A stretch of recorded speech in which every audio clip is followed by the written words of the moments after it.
working with a former supplier and they were not taking care of our tooling, giving us bad parts. A lot of our tooling was pretty beat. We were able to get a hold of AIM and they were very willing to take on our old tooling. And that was very attractive to us in terms of they're going to support us. They're going to help us out. They're going to take care of our tools. And sure enough, as we started porting our tools over there and getting through our process validations, we've learned a lot about our tools and our parts that we didn't know about before.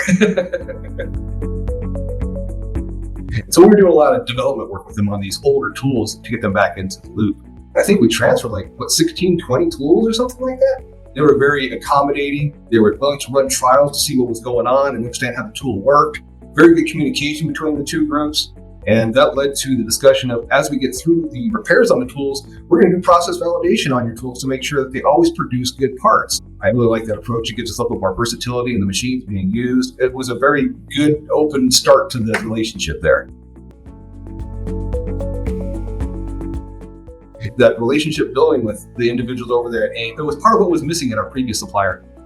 They've showed up and brought a couple of their engineers with them one time to a meeting and just said, here, this is what we're seeing and this is how we think we could help you. Their expertise and their willingness to work as a great partner has really helped us out.